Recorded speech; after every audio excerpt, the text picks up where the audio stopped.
Hello everyone, welcome back to the channel. The purpose of today's video is going to be how to identify your vintage Cub Cadet. In this video, I'm going to be going over the different models made from 1961 all the way up to 1981, which was the International Harvester years making Cub Cadets. For those of you that don't know, in 1981, International Harvester's garden tractor and lawn tractor lines were purchased by MTD. At that time, the name was still held on the tractors through the end of the 82 series, which would have been the red tractors. They still said IH, but they weren't technically made by IH anymore. They were made with a lot of leftover IH parts manufactured by MTD, which then opened up a new company called CCC Cub Cadet Corporation, which then took over, and that ran all through the 80s, into the 90s, and then into the 2000s when MTD kept the Cub Cadet brand,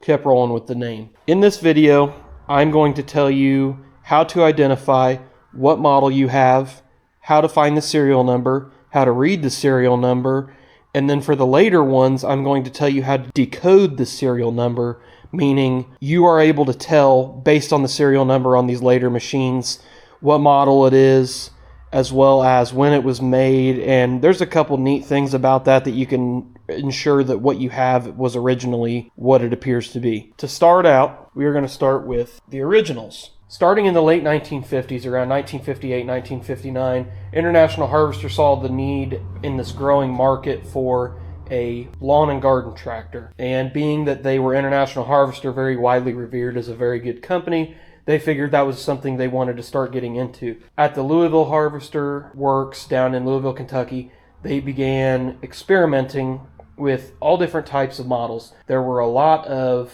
experimental models made. Most of them were based on the Wagner Amigo garden tractor chassis. International Harvester kind of took what they liked about that model and they tweaked it to their liking, and even used Farmall Cub parts at some points to create the first prototypes of the Cub. There was a model known as the 660 Pup, as well as the Cubette. And both of those never saw production. They were just pre-production prototype models. There was one model of the Cubette that was custom made by a man named Tim DeLuza, and it still exists today. There are a few pre-production models out there that are known. However, none of the prototype models, as far as the Cubette or the 660 Pup, are known to exist. Starting in late 1960, early 1961, they started pumping out this design. This is what is commonly referred to as the original. Now, this technically is just an International Cub Cadet, as you see on the hood. These technically do not have a model number or a technical name like the other models of tractor do. This is just an International Harvester Cub Cadet. These are known as the original because it was the original model. So when you hear people refer to these as originals, or sometimes even just an O, you'll hear people refer to these as an original. That's why it's the original model. It's not the actual name. International Harvester did not call these originals. They were just an International Cub Cadet. These models came out and they came factory with a Kohler K161T, which is a recoil start right there. This one actually has both. It's a little bit of an interesting story, but they came out with a Kohler K161T, which would have been a 7 horsepower Kohler recoil start engine. They also had an option at the time that you could get an electric start, which would have been a K161S. I'll show you also over here on the engine tag. There's your engine tag, and as you can see, this one says K161T. This little DJI isn't the best at macro focusing, but you can see that it says K161T. An electric start one would say K161S. But the point here is that these only had one engine option, and that was the 7 horse that you could get in a recoil start or an electric start. The notable sort of features of this one are the large open grille, this sort of surround, and these have kind of a different styling than the later Cub Cadets in that the frame on these is a C channel turned downward, and the rear end is actually part of the frame on this tractor. It makes sense, but on the later tractors they changed this design. So as you can see here, actual frame itself bolts to the reduction housing for the rear end. This is another big difference between the originals and the later tractors. So the engines on originals sit on top of the frame. They do not sit down inside the frame. As you can see there, it's just a pedestal mount sitting on top of the frame. And then back here on the drive side, they have a belt that goes down and it drives the clutch right there. Now from the clutch to the rear end is a drive shaft. It's just a solid piece of steel after the clutch. What's strange about these is that this was still when International Harvester was kind of finding their groove. They were still trying to figure out exactly how they were going to make these things. So you see a lot of things on this that were immediately phased out in the next models. So the biggest one being an indirect drive from the engine to the clutch, as well as the engine mounting and everything else. But that being said, the originals are still a very, very good machine. They're very simple. The K161s run incredibly well, at least almost every single one I have starts very easy. They run well. Another thing a lot of people don't understand is that these being garden tractors, when you bought one of these at a dealership, it came just as you see it. It came just like this. It had no options, no attachments, nothing. It was a bare tractor that you paid for. You could pay extra and you could get things like an electric start. You could get headlights and a tail light. You could get round fenders for the rear end. You could get dual wheel spacers, wheel weights, hubcaps. You could get a deluxe seat. You could get a seat cushion. You could get hydraulic lift, you could get a 3-point hitch, spring assist, the list goes on and on. They had a rear power takeoff option, front power takeoff option, as well as implements. So you could get a mowing deck, a snow plow, allied equipment, which would have been like Brinley, and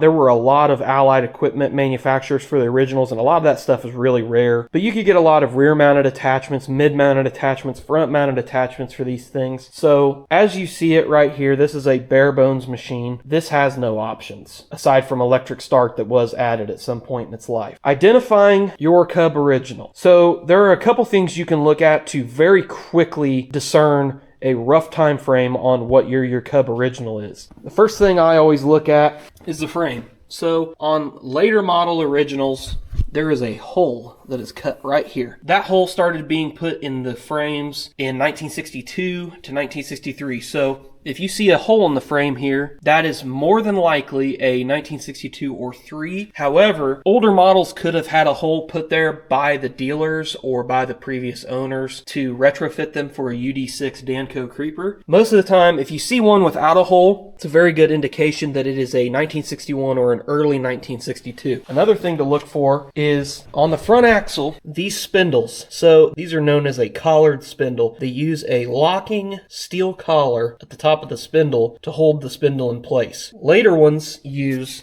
just a bolt that goes through. So if you see collared spindles, it's a given that it's a 1961. They moved away from those in late 61. Another thing is there is no slot for the steering adjuster on the dash tower. That's also another very good indicator that this is an early tractor. The steering slot didn't come in again with these other changes until late 61, early 62. Those are kind of 3 easy things that if you see those, you can pretty easily identify what vintage of original you're looking at, because something you have to keep in mind with these tractors is that they made over 60,000 of them. So there's a lot of them out there, and sometimes you get lucky and you find an early one. How do you find the serial number on this tractor? There is a common misconception that this number right here is the serial number. And it is not. That is the casting code for the rear end. And all that is a part number. If you look this number up, you'll see a Farmall Cub rear end. The serial numbers on these are on the reduction housing right there. So they're stamped vertically, and this one says 734. This is serial number 734. If you have an original, your serial number more than likely will be between 590 and 65,457. That was the production range of Cub Cadet originals. If you have one that is a lower number than 590, then you have an extremely rare machine, and that is a pre-production model, which very few are known to exist, and I believe the ones that are known to exist are pretty well known who has them. So that's how you find the serial number on one of these.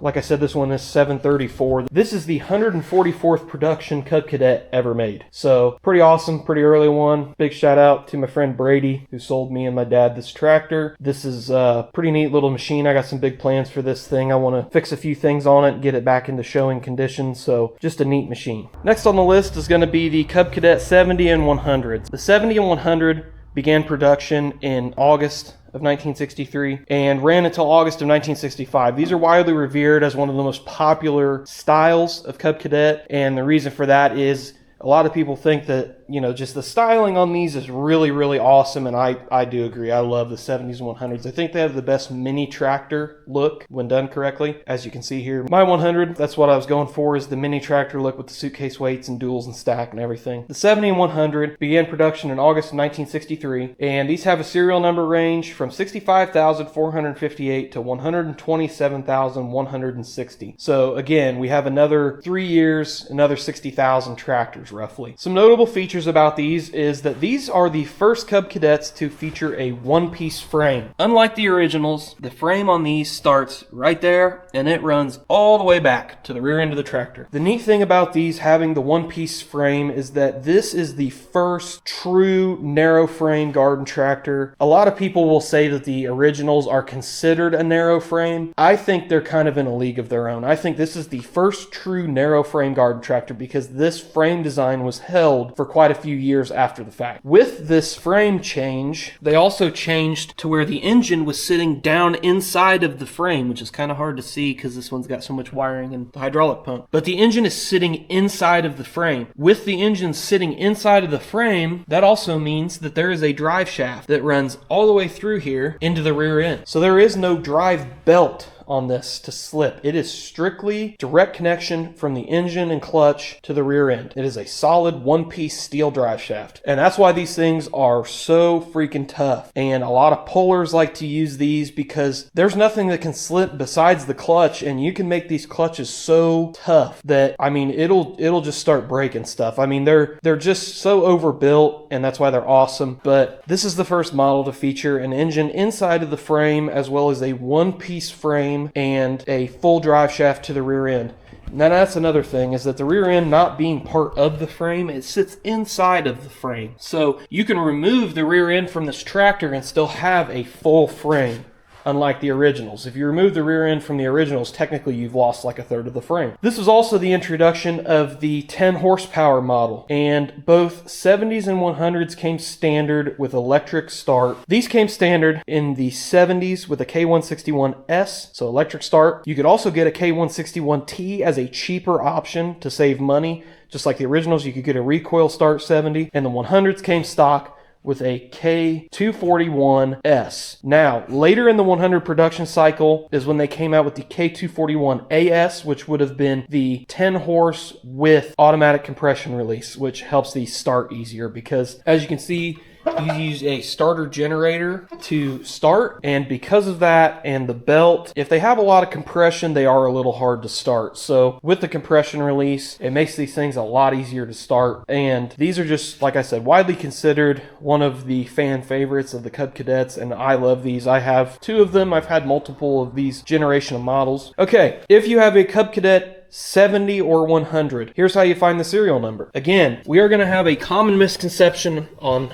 pretty much every machine with a cast iron rear end. People are going to think that's the serial number, and it's not. The serial number on 70s and 100s is in a couple places. So this one being a 1964, serial number's right here. And it's stamped vertically, and this one says 76213. So there are a couple places on a 70 or 100 that your serial number will be. It will either be right here, stamped vertically on the reduction housing, or it will be back just a little bit and it'll be on the rear end itself on this raised square pad. So look in one of those 2 locations for your serial number, and like I said, it will fall in between the range that I mentioned earlier. That is the 70 and 100 series. So the next model series on the list is going to be the 71, 102, 122, and 123. And these were produced from August of 1965 to November of 1967. The serial numbers range from 127,161 to 218,009.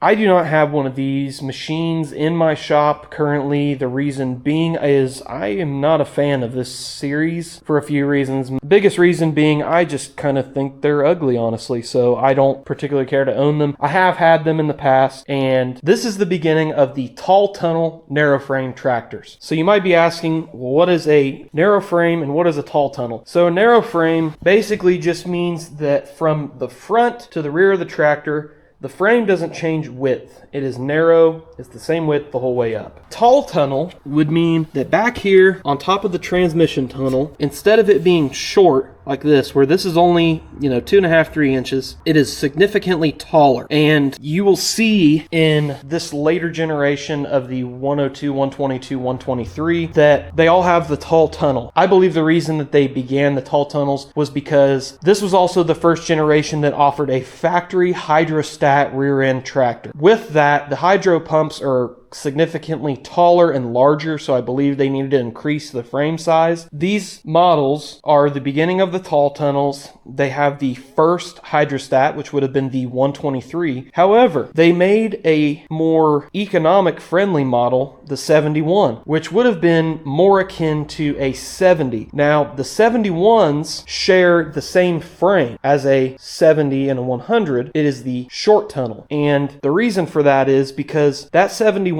is more of a budget tractor. They were using older tooling. They maintained that old style frame. The other thing about the 71s is you could still get these round fenders like the 70 and 100s. Now, with the 102, 122, and 123, that was marked the beginning of the square-styled fenders. So they began this style of, as you can see, this is a tall tunnel. You can see it's significantly taller. They started these square style fenders, and these are a multi-piece fender design where you've got the fender itself, the fender pan, and then you've got the footrests that are a separate piece. So the 102, 122, 123 marked the beginning of this style of fender, but you can still get the 71 that was considered the budget model with the shorter frame and the round fenders. So with the 71, 102, 122, and 123. Here's how you find the serial number. These tractors are a little bit strange. The serial numbers on these can be in a couple different places, much like the 100s, but these are actually like very opposite locations, which makes it a little tricky to find them. You're either going to have your serial number right here on that little raised square pad, like the late 64, 65, 100s, or strangely enough, you'll find your serial number stamped to the top of your rear end on this surface right here. Now, I don't have one of these in the shop right now to show you, but that's where you'd find it. I'll insert a picture of my 71 serial number tag so you can kind of see what that looks like. But they would have been stamped on top of the rear end with a metal tag. And these metal tags would say, International Harvester Company, and then they would have a 6-digit number. That's it. And all that 6-digit number is the serial number. It just tells you when it was made. So that's how you find the serial number on a 71, 102, 122, 123. Now, ironically, since we're standing over here by the 124, this is the next series we're going to talk about. So these models were the 72, 104, 105, 124, and 125. They were produced from November of 1967 to August of 1969. The serial numbers range from 218,010 to 306,085. So some of the notable features on these is that these were the first models with a fiberglass dash surround. The prior models to this all had steel dashes.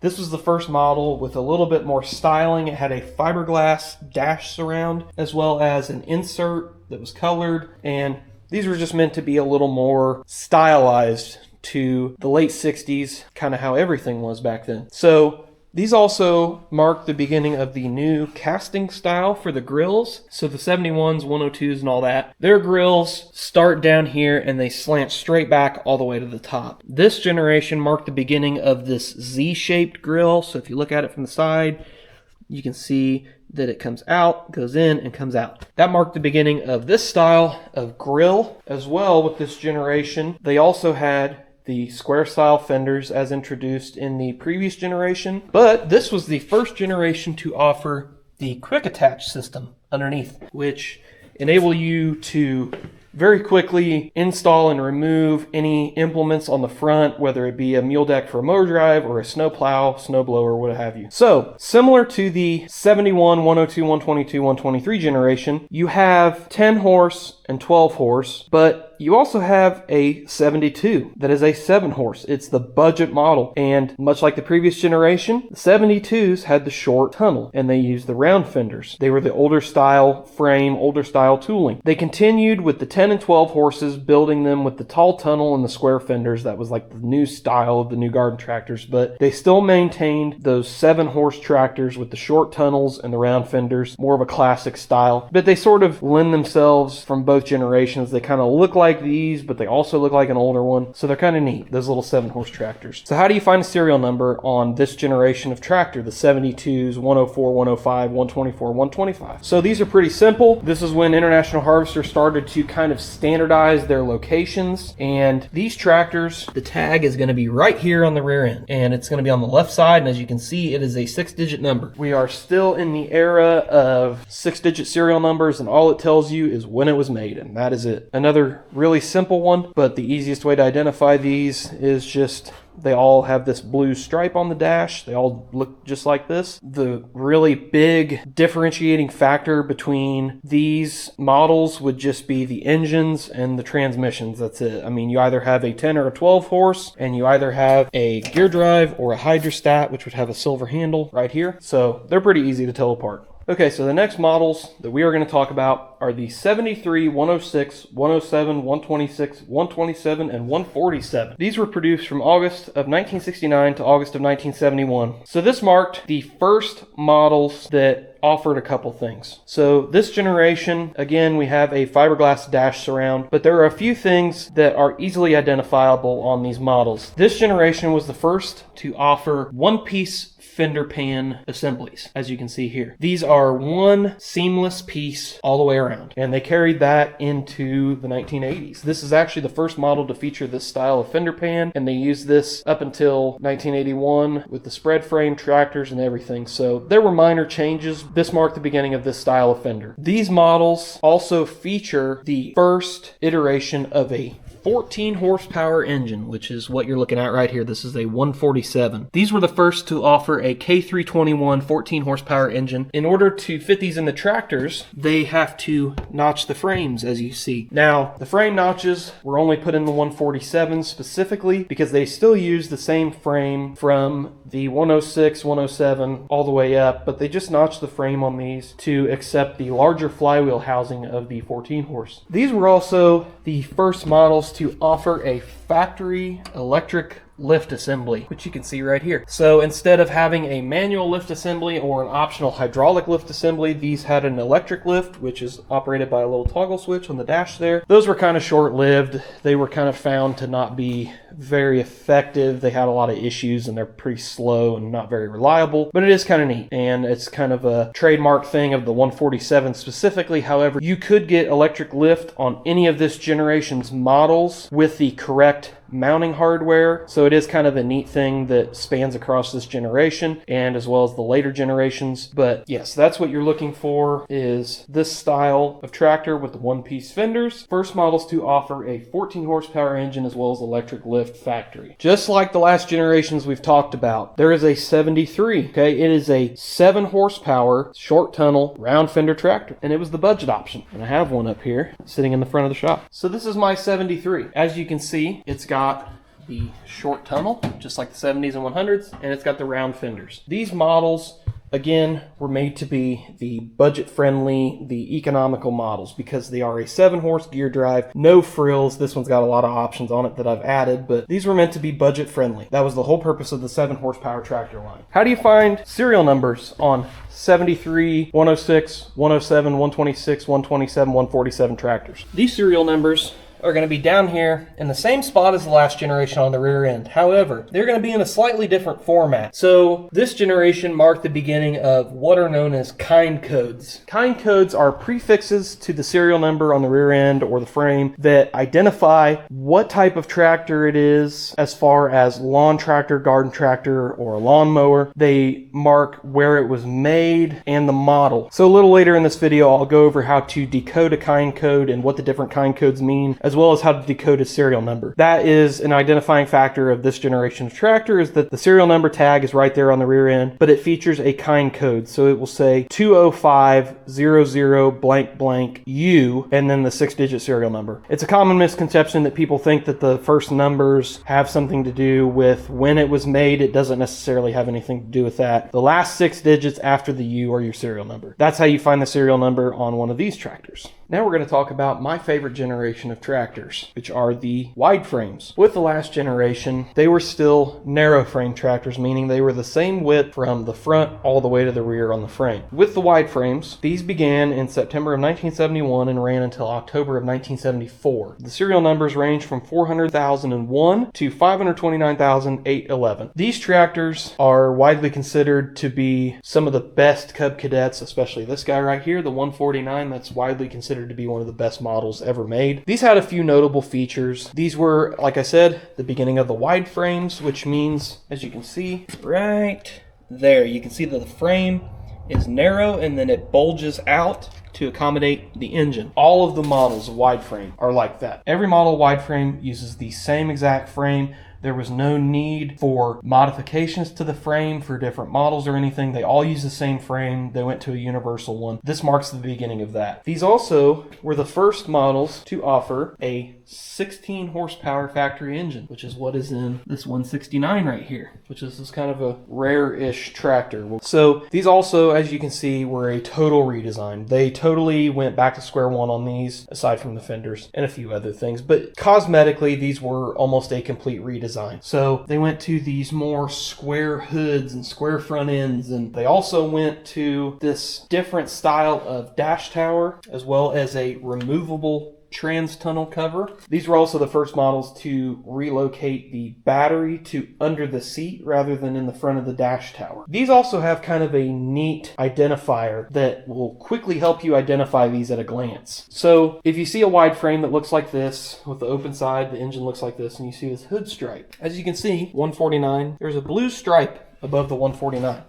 And there's a blue stripe above the 169. These models are color coded, and that is an easy way to identify them. The 86s have a yellow stripe. They were the 8-horse gear drives. The 108s and 109s, 10-horse gear drive and 10-horse hydrostat, have a green stripe. The 128s and 129s, 12-horse gear drive, 12-horse hydrostat, have a red stripe on the hood. And then your 149s, 14-horse hydrostat, and your 169s, 16-horse hydrostat, have a blue stripe on the hood. So that is a pretty quick, easy way to identify what wide frame you're looking at. How do you find the serial number on a wide frame? This was another transition period for international harvesters, so there are a couple different places you can find it. So on early tractors, like a 71, 72, this is an early 149.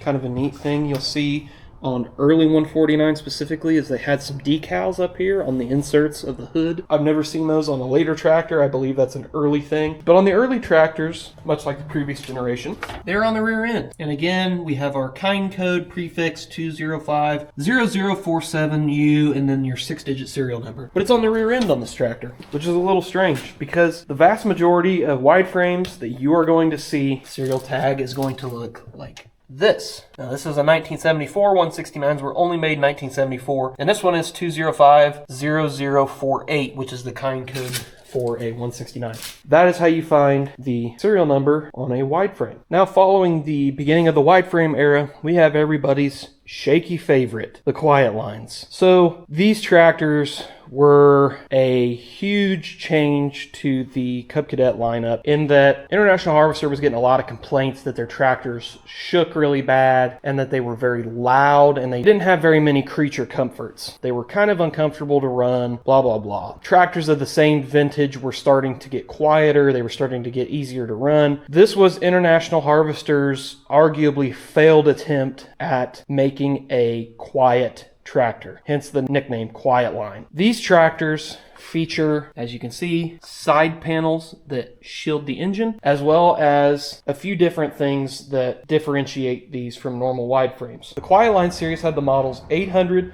1000, 1100, 1200, 1250, 1450, and 1650. They were produced from October of 1974 to August of 1979. Serial numbers range from 529,812 to 664,996. These tractors, like I said, have the side panels. These came standard with the Kohler K-Series AQS engines, and the AQS engines have a lot more shielding. They have a dedicated muffler box that surrounds the muffler. Instead of having the engine just sitting in the frame with open sides, you have side panels that direct the heat and isolate the noise. And the engines themselves, as you can see, this tiny little 8-horse in here, has this great big muffler box, and instead of the exhaust coming out the side, it comes out the front of the grill. So these AQS engines were supposed to be quieter. They used a lot of that shielding. The mufflers were routed out the front rather than the side, and they also used a lot larger diameter mufflers to baffle the sound a lot more. These also used a lot more rubber components in the driveline. These used rubber isolators to mount the engine, 4 rubber isolators on 2 rails to mount the engine to take the shake out of the frame. At least that was the intention. It kind of didn't work that way.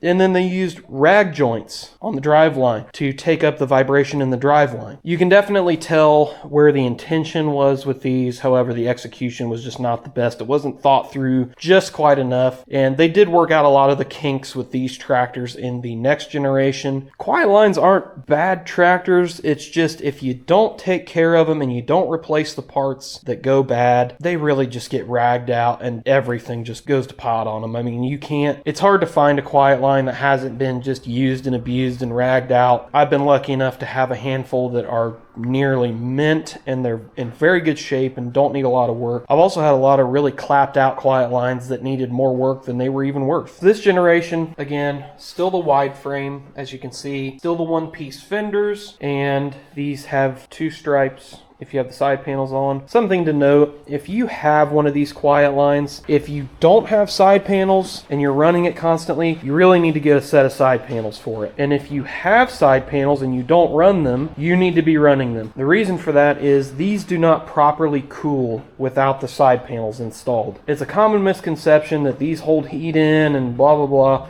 No, these AQS series engines are meant to cool with these side shields in place, and if you are not running them, the AQS series engines are very prone to overheating and head gasket failure, as well as other bad things happening. So, something to keep in mind. Use your side shields. If you don't have them, find them. Something else about these engines that is kind of neat compared to the earlier engines is that the 1819 series that we just talked about, the first wide frames, still used a starter generator to start and charge the engine, as well as a mechanical voltage regulator. The Quietline series with the AQS engines were the first models that had a ring gear driven starter, like a Bendix style automotive starter, as well as a stator under the flywheel with a voltage rectifier that charges the tractor. These were kind of a more automotive style, more contained, self-contained engine than the previous models. These also could have factory dual hydraulics. This was the first model to offer factory dual hydraulics. My 1650 here has 2 hydraulic lift levers and it has front remote outlets for a power angle snow blade or anything else that you could rig up to run on one of those. But those were the first models to offer a factory dual hydraulic system. Like the other models, the model numbers are very easy to identify. You have the first number or 2 numbers is your horsepower, meaning 800 is an 8 horse, 1650 is 16 horse. Your first 2 numbers, or 1 if it's an 800, are going to be your horsepower. And then the 2 numbers following that are going to be your drive type. So a 00 is going to be a gear-driven rear end, and a 50 is going to be a hydrostat. So you've got a 1650, so 16 horse, 50 meaning the hydrostat. 800 is an 8 horse, 00 it's a gear drive. So the next models that came out in the series of Cub Cadets were the 82 series, which marked another massive redesign in cosmetics, as well as offering red tractors. This was the first time that red Cub Cadets were made from the factory, and the yellow and white color scheme was gone. So the 82 series was manufactured from August of 1979 to April 1981 by International Harvester. Keep that in mind. Serial numbers range from 665,001 to 700,000. The models include the 482, 582, 582 Special, 682, 782, and 982. Again, like I mentioned in the beginning of the video, in April 1981, International Harvester sold the lawn and garden line to MTD. That being said, the 82 series did continue past April 1981, technically, but they were not manufactured by International Harvester. They were manufactured by MTD under the Cub Cadet Corporation name. While they maintained the red paint and the International Harvester name, they are not technically International Harvester. Notable features on these, you've got obviously the red paint, the red tractors. I don't have any of them here to show you. I've actually never technically owned an 82 series. It's the only series I've never owned one of. These were the beginning of the spread frames, which is another revision to the frame style, because these were the first tractors that were offered with a twin-cylinder engine. So the frames on these, much like the wide frames, widen up at the front and they shorten because they have to account for the cylinder jugs on opposed twin engines that are much wider than a single cylinder. They were also newly styled. They had a one-piece slanted forward grille, long hood, different side panels with feature lines in them. They just had a lot of different looks to them. These also marked the beginning of the first Super Garden tractor, which was a little larger model than the standard offered model, had a larger horsepower twin-cylinder engine, longer frame, larger tires and length and everything, so it's just meant to be a little larger garden tractor for larger work. That was the 982. That was the first Super that was ever offered. And like I said, these were the last International Harvester built garden tractors. I'm not going to get super in depth on these, mainly because I don't have one here. I'll be honest, I'm not 100% familiar on the 82 series. This is when things started to get a little bit weird with Cub Cadets as far as the way things were done, the way things were manufactured. Things just kind of changed around quite a bit. I will say that the 82 series, the easiest way to identify if you have an International Harvester made 82 series, 9 times out of 10, it's going to have a cast iron rear end rather than an aluminum rear end housing, as well as the serial number. That's the quickest way to identify what you have and verify that it is an International Harvester made one. The next series were the first of the CCC garden tractors, Cub Cadet Corporation, and these serial numbers range from 700,000 to 712,899 in 1981, as well as the rest of this list that's on the screen. This was also the beginning of the first diesel factory option tractors, which were the 782Ds, and these offered a Kubota 3-cylinder diesel in the garden tractor frame with the same hydrostat rear end, as well as some other options. Later in the CCC era, I believe it was around 81, late 81 into 82, they started to change the styling of the tractors again, mainly with the paint and the decals. They went to a yellow and white paint scheme again, and they introduced this new styling of decals that were mostly black. They're pretty easily identifiable by model, and they share a lot of the same models up until the later CCC days when they just went crazy with models, and there are so many of them, and that information is online in many places. I didn't care to write it out here because I really wanted to focus on the pre-1981 era of Cub Cadet. As you can see here, there are your serial numbers that you're looking for, as well as the two styles that you're going to see. You're still going to see red tractors that were a CCC MTD made, as well as the later style with the yellow and white and the different hood decals. Then you get into the Series 2 CCC garden tractors, and those garden tractors are what you're looking at here, my 1872 that I love so much. I put the serial numbers up on the screen here for the different years. These are very well made, very strong aluminum rear ends, usually have a Kohler Magnum twin engine or a Magnum single cylinder. There were a lot of different options on these. These had power steering as well as dual hydraulics, at least most of the Supers did, dual turn brakes.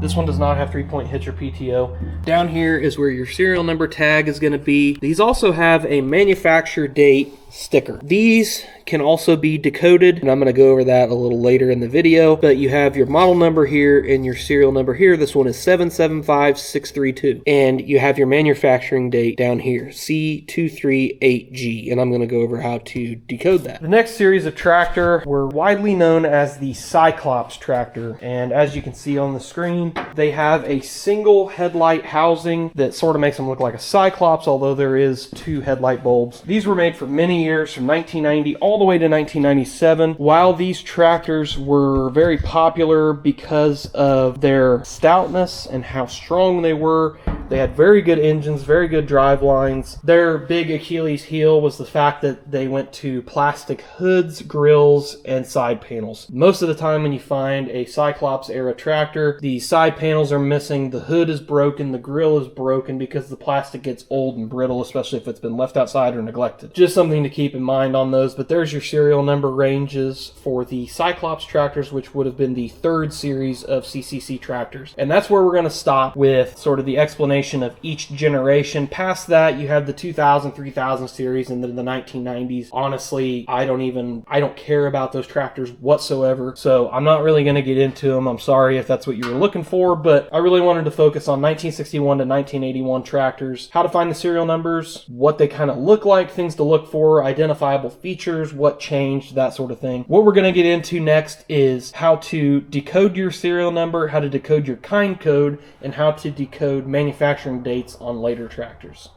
Okay, so now we're going to go over how to decode your serial numbers. This is going to be a pretty simplified version. There are going to be a lot of things that go into this as far as the different codes and your manufacturing date as far as your serial number is concerned. So I'm going to put a couple links in the description to some very helpful resources by some awesome people in the community that have put a lot of information together regarding this topic. So what you're going to look for prior to the 106, 107, 127, 147 series is you're just going to have a 6-digit serial number or less depending on what year it is. So in late November 1964 they broke the 100,000 mark. So anything pre-November 1964 is going to have a 5-digit serial number or less, but everything December 1964 and after is going to have 6 digits. And the vast majority of machines you're going to find are going to have a 6-digit serial number. So like I've got in the diagram here, this is just your serial number, and based on this number 523851, we know that this was manufactured in September of 1974, and you may be asking how we know that. And that is because of this awesome little chart right here. And I will be putting a version of this up on the screen that is a lot cleaner. And this is my go-to chart. There's a reason I have one laminated in my shop. Big thanks to my buddy John and his wife Janice for getting me a laminated version. I reference this thing constantly. The way it's set up is that each number that you're seeing by month and year is the beginning serial number for that month. Based on this, we'll do an example. So November of 1962, beginning serial number was 45646. For December of 1962, the beginning serial number was 47951. So if you have a tractor that is between 45646 and 47950, it was made in November of 1962. That is as close as you can get with these early tractors to figuring out when they were built. Now, you may have one, say for instance, December 1967, we've got 220119 as the first serial number for that month. And then first of the year, 1968, 225056. So let's say you have a tractor that is 225050. It's pretty likely that that was made in the last week of 1967 or the last week of production in 1967. So things like that, if it's really close to the beginning or end of the month, then you're going to have some pretty close guesses on when it was actually made. But by and large, this list is what you want to go off of for your serial numbers from 1961 to 1981. As you can see, this stops in April of 1981. Like I said, this is when IH Cub Cadet production ended and the line sold to Cub Cadet Corp. June of 81. That's when your production ends. So that's where you are going to get these numbers from, your 6-digit serial number or less, whatever you have. Your prefixes. This is only for machines that are 106, 107, 127, 147, and after are going to have this prefix, 205. It's always going to be 205 for a garden tractor. That designates that it is a garden tractor. The lawn tractors, lawn mowers, all that, they would have had a different kind code. And other equipment, I know there were some IH-made equipment that use this format of serial number, and they're going to have a different prefix that designates what it is, and there is a list out there for that. But the vast majority of the time, Cub Cadet garden tractors, you're going to see this 205 prefix. This is the part that matters. So you've got 0048. This is your actual kind code that designates what model of machine this is. Based on this kind code, 0048, we know that this is a 169. And I'm going to put a link in the description to a complete list of kind codes. These changed over the years a little bit. For instance, these are 0048. So you've got 0047, I believe, is the 149. 0046 is a 129, and so on and so forth. After the fact, when you get into quiet lines, they were getting into, they still had 2-digit kind codes, then they went to 3-digit kind codes. The later quiet lines, I know for a fact, use a 3-digit kind code, and that kind of designates a break in the manufacturing. I guess they were trying to split things up after they did some changes on the assembly line, so they changed the kind codes a little bit. The U just means it was made in the USA, and every single Cub Cadet until 1981 was made in the USA. And after the fact, they were still made in the USA, but now, yeah, we all know how that goes. So this is kind of just a silly thing, but they were obviously proud to have made them in the USA, as they should have been. This is your serial number breakdown. You got garden tractor, 205, your first 3 digits. Your kind code is going to be your next 4 digits. U, made in the USA. Your last 6 are going to be your actual serial number that tells you when it was manufactured off the production line.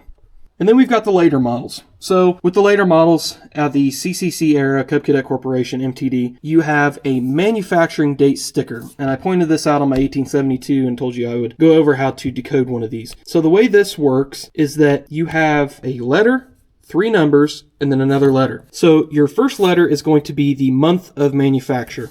In this case, B is February, and it's alphanumeric. So it's A is January, B is February, C is March, and so on. B for February, second month is a B. Then you've got these 2 numbers, which designate the day of the month it was made on. So in this case, it was made on the 9th day of the month. So B09, the 9th day of February. This digit, single by itself, 6, designates that it was made in 1986. This is the last digit of the year they were made. B096 is a machine that was made on February 9th, 1986. And these are pretty neat because you can actually nail it down to a specific day. And unlike the previous generations, this is a lot more specific. This is pretty cool. A lot of times you'll find one that, it may be a date of significance to you, and that makes a tractor even neater. Your last letter, G in this case, is going to be the plant they were made in. So up until 1981, all Cub Cadets were made in the Louisville Harvester Works plant in Louisville, Kentucky. After the CCC buyout, they moved operations all over the place. They made tractors in different areas, so there are different plants and different designations. You're going to see different letters here occasionally, and you will also see like G2 or G1, and those are different plants, different sub plants that you'll see.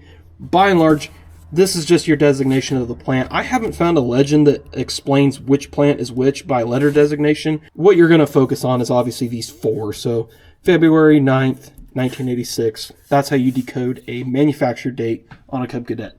So that's going to wrap up the how to identify your Cub Cadet video, how to decode serial numbers and all that. Hopefully you enjoyed that. I know this was a little different format again from my typical, sort of working in the shop videos, but I wanted to make this because I get questions about this constantly. I get messages all the time. Not that it's a bad thing. I love helping people out, love helping people identify what they've got because it's neat. Because sometimes you find consecutive serial numbers and stuff like that is very, very cool. Like I said, I get a lot of messages about this, and there's a lot of questions online.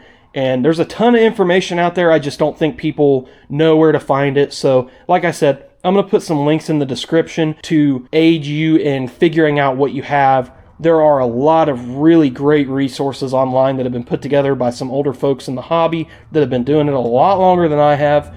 But I want to get that information out there so that everybody has access to it and knows where to find it.